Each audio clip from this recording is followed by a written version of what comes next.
I'm Greg Garbos of Four Season Tools. What we have here is a metal end wall with flip-up bottoms for a 30-foot wide movable greenhouse. We're here in Illinois building 3 movable greenhouses and 1 heated transplant house. This has flip-up bottoms that come pre-assembled. There's a large panel here with polycarbonate. We've left the protective sheeting on top of the flip-up bottom. And there's a horizontal stud right on top of that, which is bolted to the flip-up bottom.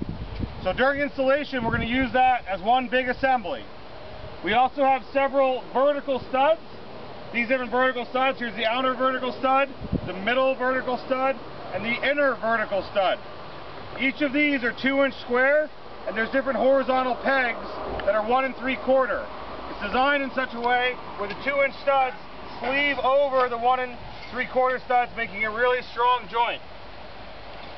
After the vertical studs, we also have some small horizontal pieces. There's different lengths. The smallest lengths go on the outside in between the outer vertical stud and the hoop. This stud right here and this stud right here, these 2 horizontal studs, are the same length, and they allow us, they're cut to length to have 4-foot spacing between our vertical studs. The 3 horizontal studs in the middle, these are designed to have a 54.5-inch rough opening for a peak vent. This particular tunnel will have a butterfly vent inside of it, but there's also the same size for aluminum shutter vents or also push-out or pull-in vents. So the different horizontal studs are 3 different lengths. Again, the short one on the outside, the middle one goes in the middle pieces, and the long one is inside. There will be a 54-inch hinged door right here. That's an 8-foot tall by 54-inch. We actually have it about a 54.25-inch wide, so we have a 1/4-inch spacing on the opposite end of the hinges. On top of all the vertical studs, and at the edges of the horizontal studs, we have telescoping ends. This is a 1 3/4-inch round pipe that sleeves inside of the 2-inch horizontals and into the top of the 2-inch vertical studs.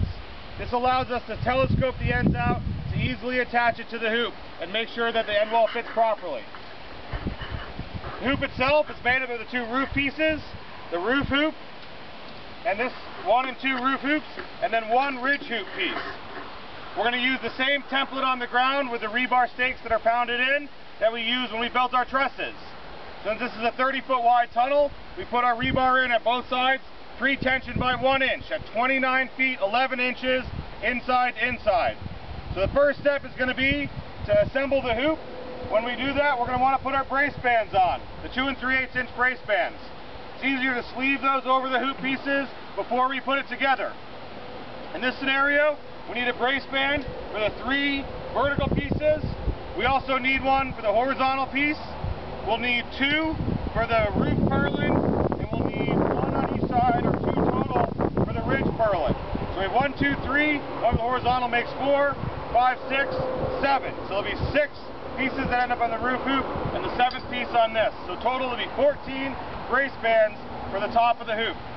After the hoop's together, we're going to slide all the studs together and start squaring it off and screwing it in. Continuing to work on the metal end wall for the 30-foot wide movable tunnel with flip-up bottoms. This tunnel has 8-foot trellis height. So right here, our top bar is basically right at 8 feet above the ground. We showed you earlier the exploded view of the end wall. Now we're going to talk about some of the details now that we're done. The flip-up bottom is on both sides, and it's important that the polycarbonate is facing down. When we build this end wall, everything that we're screwing in from the top is the inside of the tunnel. That way none of the screws that we put in or anything else are in the way of the polycarbonate on the outside. We also make sure to install all the purlin ends. There's a purlin end at the top for the ridge purlin, and there's a purlin end at both sides for the roof purlins. All of the places in which the horizontal and vertical studs attach to the hoops use these telescoping ends. All of our seams, we squared them up while we were building it. The most important thing to make sure that's square is your doors and your vents. In this design, we need to make sure that we have a 54.5-inch width of our rough opening for our door and our vent. So what we did when we built this is we started in the middle at the doors, made sure we had right angles on both sides, continued to measure to make sure we had 54.5 inches width at the top, and 54.5 inches on the bottom. The other thing we did is measured our door to make sure that all of our gaps were going to be correct. We want a 1/4 inch on the opposite side of the hinges. There'll be no gap on the hinge side, but a 1/4 inch on the opposite side of the hinges, as well as a 1/4 inch on the top. So when we measured our door, the door was exactly 8 feet. So when we assembled the height from the header down to the bottom of the flip-up bottom, we made sure that was 8 feet and 1/4 inch.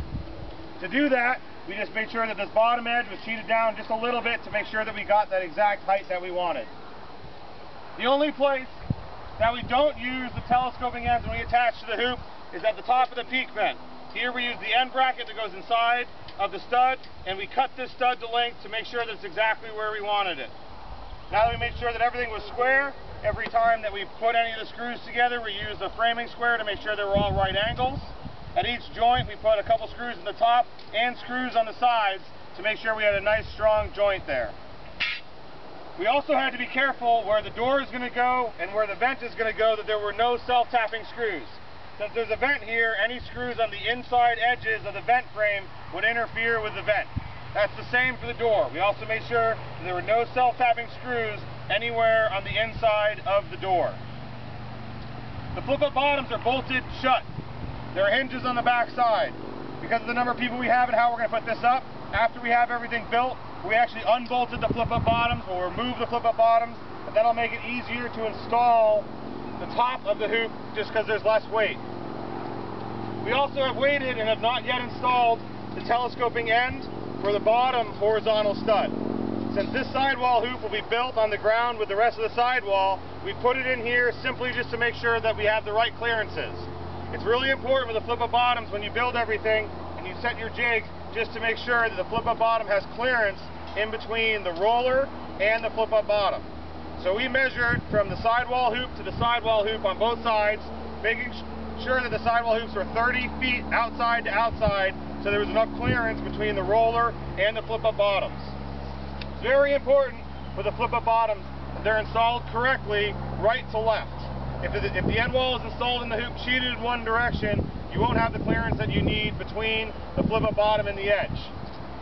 Once this is up, so we're going to take the sidewall hoop off, and once it's up, we will install this telescoping end, and then the gaps in here will be filled with greenhouse plastic. The rest of the end wall will be sheeted with polycarbonate. Now that everything's installed, we've got all of our right angles in, all of our telescoping ends, we've shimmed up to it. So what we did was we built the entire wall, made sure everything was square, made sure our hoop was properly in our template, made sure everything was centered right to left, up and down, and that nothing was twisted. We then took the telescoping ends, extended them up to the hoop, and then bolted them in. We always tighten the brace band bolt first because it slightly moves the telescoping end. Once it was in place, we went and we put 4 screws, 2 in the top, 1 on each side of each of the telescoping ends. We also then made sure that we put a self-tapping screw in each brace band so that they don't move over time. It's also important that the hoop seams for where the roof hoop, the 2 roof hoops go into the ridge hoop, that the hoop seams have 2 self-tapping screws in them as well. So now that we've got our end wall built, it's in the right location, it's attached to the hoop, all of our different purlins are attached. The one purlin that is not in yet is our collar tie purlin. Since this tunnel has a truss kit, there'll be these 3 purlins up top plus another purlin right here. And what we're going to do with our purlin end is we're going to bend it at a right angle in a vise, and then when we install it above the door frame, we're going to make sure it doesn't interfere with the operation of the door, but then our collar tie purlin will be installed. But that will be installed later. Now that this is done, we're going to move this out of the way and we're going to build our next end wall.